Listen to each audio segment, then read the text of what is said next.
രവിയേട്ടൻ ഇനി എന്നാ വരാ? അവൻ്റെ നെഞ്ചിൽ പതുങ്ങിക്കിടന്നുകൊണ്ട് ഭാമ ചോദിച്ചു. ഇനി 3 മാസം കഴിഞ്ഞേ വരുള്ളൂ പെണ്ണേ. ഇങ്ങനെ കാണാതിരിക്കാൻ എനിക്ക് പറ്റുന്നില്ല കേട്ടോ. എനിക്കും അതുകൊണ്ടല്ലേ ആരും കാണാതെ ആരോടും പറയാതെ നിന്നെ കാണാൻ വേണ്ടി ഞാൻ ഇന്നിങ്ങോട്ട് വന്നത്. അടുത്ത വരവിലെങ്കിലും എന്നെ കല്യാണം കഴിക്കോ? കാത്തിരുന്ന് മടുത്തു ഞാൻ. രവിയേട്ടൻ്റെ താലി ഏറ്റുവാങ്ങുന്ന ദിവസത്തിനായി എത്ര വർഷമായി ഞാൻ കാത്തിരിക്കുന്നു എന്നറിയോ? അടുത്ത വരവിൽ അമ്മാവനെ കണ്ട് സംസാരിക്കുന്നുണ്ട് ഞാൻ. വാക്കുറപ്പിച്ച് വെച്ചിട്ട് വരുന്ന ചിങ്ങത്തിൽ താലി കെട്ടി നടത്താം, പോരെ? അത് മതി. എന്നാ പിന്നെ മോൻ വേഗം പോകാൻ നോക്ക്. രാത്രി വണ്ടിക്ക് തിരിച്ചു പോകാനുള്ളതല്ലേ. രവിയുടെ നെഞ്ചിൽ നിന്ന് എഴുന്നേറ്റ് മാറി അവൾ. അങ്ങനെ അങ്ങ് പോകാനല്ലല്ലോ പെണ്ണെ ഞാൻ വന്നത്. ഇങ്ങോട്ട് പാടി പെണ്ണെ, നിന്നെ ഞാനൊന്ന് ശരിക്ക് കാണട്ടെ.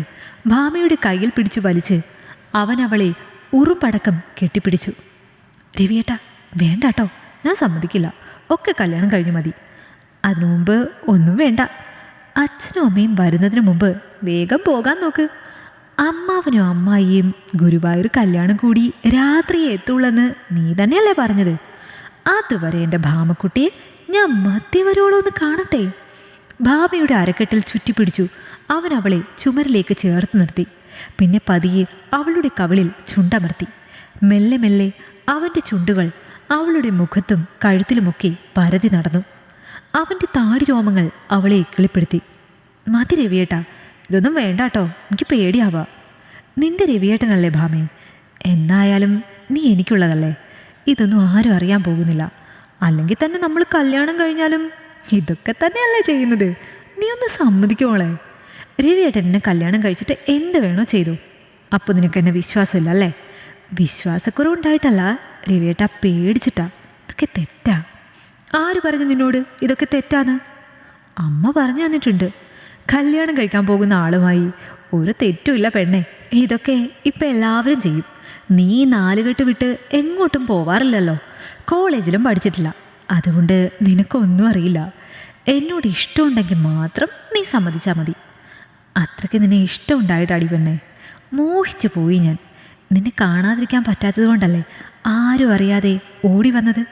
നീ എന്നും എൻ്റെ പെണ്ണല്ലേ. കല്യാണത്തിന് നീ ചിങ്ങം വരെ കാത്തിരിക്കണ്ട. അടുത്ത വരവിൽ കെട്ടാമെങ്കിൽ എനിക്ക് സമ്മതമാണ്. മുഖം താഴ്ത്തി അവളത് പറയുമ്പോൾ രവി അവളെ പൊക്കിയെടുത്ത് കട്ടിലിൽ കൊണ്ട് കിടത്തി. മിക്കവാറും നിന്നെ ഞാൻ നാളെ തന്നെ കെട്ടിക്കൊണ്ട് പോകും പെണ്ണെ. അത്രയ്ക്ക് മോഹിപ്പിക്കുന്നുണ്ട് നീ എന്നെ. ആദ്യത്തെ ഭയമൊന്ന് മാറിയപ്പോൾ ഭാമയും അവൻ്റെ കരലാളനങ്ങൾ ആസ്വദിച്ചു തുടങ്ങി. എല്ലാം കഴിഞ്ഞ് രവി മടങ്ങിപ്പോകുമ്പോൾ ഒരു തുള്ളി കണ്ണുനീർ മാത്രം ഭാമയുടെ മിഴികളിൽ ബാക്കിയായി. ഭാമയുടെ മുറച്ചെറുക്കനാണ് രവി. ഡൽഹിയിൽ ഒരു എക്സ്പോർട്ടിംഗ് കമ്പനിയിൽ മാനേജറാണ്. കൗമാരപ്രായം തൊട്ടേ ഇരുവരും പ്രേമത്തിലാണ്. 3 മാസം കൂടുമ്പോൾ രവി നാട്ടിൽ ലീവിന് വരാറുണ്ട്. ഇത്തവണ ഭാമയെ കാണാനായി മാത്രമാണ് അവൻ വന്നത്. പോകുമ്പോൾ അവളുടെ കുറച്ച് സ്വർണവും അവൻ വാങ്ങിക്കൊണ്ടുപോയി. കുറച്ച് കടമുണ്ടെന്നും അത് വീട്ടാൻ അവളുടെ സ്വർണം പണയം വെച്ച് പൈസ എടുത്തിട്ട് അടുത്ത വരവിൽ തിരിച്ചെടുത്ത് തരാമെന്ന് പറഞ്ഞപ്പോൾ തൻ്റെ അരയിൽ കിടന്ന 3 പവൻ്റെ അരഞ്ഞാണവും കാശിമാലയും അവൾ അവന് നൽകി. ദിനങ്ങൾ കഴിഞ്ഞുപോയി. രവിയുടെ വരവും കാത്ത് ഭാമയിരുന്നു.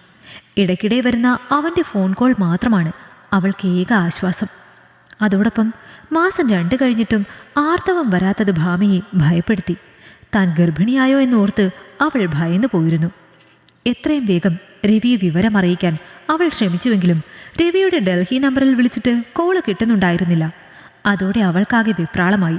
വീട്ടുകാർക്ക് നാണക്കേട് വരുത്തി വെച്ചിട്ടുണ്ടെന്നറിഞ്ഞാൽ അച്ഛനും അമ്മയും ആത്മഹത്യ ചെയ്യുമെന്ന് അവൾക്കുറപ്പായി. എന്ത് ചെയ്യണമെന്നറിയാതെ ഭാമയ്ക്ക് ആകെ പേടിയായി. 3 ദിവസം കൂടി നോക്കിയിട്ട് രവിയെ കിട്ടിയില്ലെങ്കിൽ അമ്മയോടെല്ലാം തുറന്നു പറഞ്ഞ് അമ്മാവനോട് കല്യാണക്കാര്യം സംസാരിക്കണമെന്ന് അവൾ ഉറപ്പിച്ചു. അങ്ങനെ ഇരിക്കെയാണ് പിറ്റേ ദിവസം ആ വാർത്ത കേൾക്കുന്നത്. രവി ഏതോ ഹിന്ദിക്കാരി പെണ്ണിനെയും കൂട്ടി തറവാട്ടിൽ വന്നുവെന്ന്. കേട്ട പാതി ഹൃദയം നുറുങ്ങുന്ന വേദനയോടെ ഭാമ അവിടേക്ക് ഓടിച്ചെന്നു. സംഗതി ശരിയായിരുന്നു. രവിയുടെ കൂടെ ഒരു സുന്ദരിയായ ഹിന്ദിക്കാരി പെണ്ണുണ്ട്. ഒപ്പം പെണ്ണിൻ്റെ വയറും വീർത്തുന്തിയിട്ടുണ്ട്. കണ്ടാലറിയാം ഗർഭിണിയാണെന്ന്.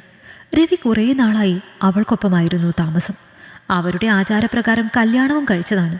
പെണ്ണ് ഗർഭിണിയായപ്പോൾ മുതൽ അവനിൽ മാറ്റങ്ങൾ കണ്ടു തുടങ്ങിയിരുന്നു. ഒടുവിൽ പ്രസവം അടുത്ത് വരാറായപ്പോൾ പ്രസവ ചിലവിനെന്ന് പറഞ്ഞ് കുറേ പണം കൊടുത്തിട്ട് മുങ്ങാനുള്ള പരിപാടിയായിരുന്നു. രവി കമ്പനിയിൽ നിന്നും ചെന്നൈ ബ്രാഞ്ചിൽ ട്രാൻസ്ഫർ വാങ്ങിയത് പെണ്ണിൻ്റെ സഹോദരൻ കണ്ടുപിടിച്ചു. അങ്ങനെ നാട്ടിലേക്ക് മുങ്ങാൻ നോക്കിയവൻ്റെ ഒപ്പം അവളെയും കൊണ്ട് അവളുടെ ബന്ധുക്കൾ വന്നു. എല്ലാം അറിഞ്ഞപ്പോൾ ഭാമയ്ക്കാകെ തല ചുറ്റുന്ന പോലെ തോന്നി. താൻ പ്രാണൻ കൊടുത്ത് സ്നേഹിച്ച രവിയേട്ടൻ തന്നെ ചതിച്ചുവെന്ന് വിശ്വസിക്കാൻ അവൾക്ക് പ്രയാസം തോന്നി. ഹിന്ദിക്കാരി പെണ്ണിൻ്റെ വീർത്ത വയറ് കണ്ടപ്പോൾ അവളുടെ കൈ അറിയാതെ സ്വന്തം വയറ്റിലേക്ക് നീണ്ടു. അടിവയറ്റിൽ നിന്നും സഹിക്കാൻ കഴിയാത്തൊരു വേദന അവൾക്ക് തോന്നി. അവൾ തിരിഞ്ഞ് വീട്ടിലേക്കോടി. വീട്ടിലെത്തി കട്ടിലിൽ വീണ് അവൾ മതിവരുവോളം കരഞ്ഞു. തൻ്റെ വയറ്റിലും ഇപ്പോൾ ആ ചതിയൻ്റെ കുഞ്ഞ് വളരുന്നുണ്ടാകുമെന്നോർത്ത് അവൾക്ക് പേടിയായി. പെട്ടെന്നാണ് അവളത് ശ്രദ്ധിച്ചത്. വയറുവേദനയ്ക്കൊപ്പം ആർത്തവ രക്തം അടിവസ്ത്രത്തിൽ നിന്നും ഇട്ടിരിക്കുന്ന പാവാടയിൽ പുരണ്ടിരിക്കുന്നു. ഒരേ സമയം അവൾക്ക് സന്തോഷവും ആശ്വാസവും തോന്നി. മോളെ, നീ ഇവിടെ വന്നിരിക്കുകയാണോ? അമ്മയുടെ ശബ്ദം കേട്ട് ഭാമ ഞെട്ടിത്തിരിഞ്ഞു നോക്കി.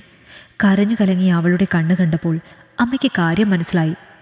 നിങ്ങൾ തമ്മിൽ ഇഷ്ടമായിരുന്നു എന്ന് ഞങ്ങൾക്കറിയാമായിരുന്നു. നിങ്ങളുടെ കല്യാണത്തെക്കുറിച്ച് സംസാരിക്കാനിരിക്കുമ്പോഴാണ് ഇങ്ങനെയൊക്കെ നടന്നത്. ഒരു കണക്കിന് അവനെപ്പോലെ ഒരു ചതിയനിൽ നിന്ന് മോള് രക്ഷപ്പെട്ടല്ലോ എന്നോർത്ത് സമാധാനിക്ക്. അമ്മേ, ഏങ്ങിക്കരഞ്ഞുകൊണ്ട് അവൾ അമ്മയെ കെട്ടിപ്പിടിച്ചു കരഞ്ഞു.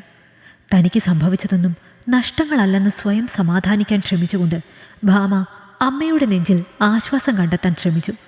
ചതിയനായ രവിക്ക് വിധി കാത്തുവെച്ച ശിക്ഷ എന്തായാലും കിട്ടും.